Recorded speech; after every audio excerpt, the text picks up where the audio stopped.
Thank you. The chair now recognizes the gentlelady from Georgia, Ms. Greene. Thank you, Madam Chair. This has been a pretty interesting hearing today.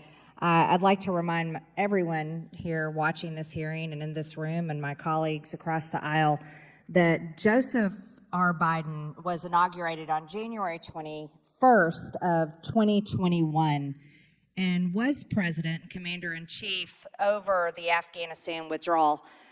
All attempts to blame President Trump for all of the failures and deaths and arming the terrorist Taliban government fall completely and squarely on the shoulders of President Biden. Since 2002, the U.S. has spent over $2.3 trillion in Afghanistan. The U.S. lost 2,328 U.S. military lives and over 20,000 other military members were wounded. Our country is responsible for funding and building the mines in Afghanistan that hold $1 trillion worth of rare earth minerals. The United States had intelligence days before the suicide bomber exploded himself, murdering 13 of our military members. They had the intelligence. It was even in the news that they knew this was coming, but yet it happened anyways. Arming the terrorist Taliban, the Taliban who we fought since 2002, is unthinkable, and most Americans can't even comprehend it. And now, since the failure and the withdrawal in Afghanistan, Bagram is now under the control of Taliban and China. And since Biden's failure, $8 billion has been given in assistance to Afghans in Afghanistan.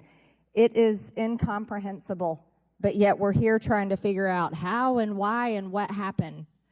And I have to tell you, most people I talk to in my districts and most people I talk to when I travel across the country cannot understand how this happened. And many veterans I talk to take pride in our military, as I take pride in our military, and they are so ashamed that our military was humiliated in this failure in Afghanistan.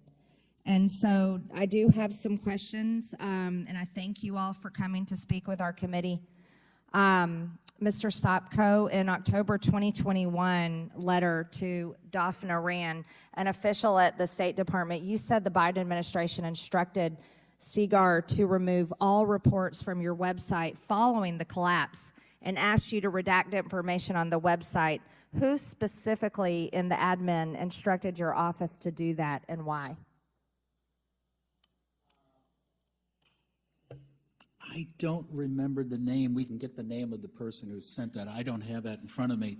The explanation was that this could be potentially a threat to Afghans, but we asked for any specific threats. Do you have any specific threat information?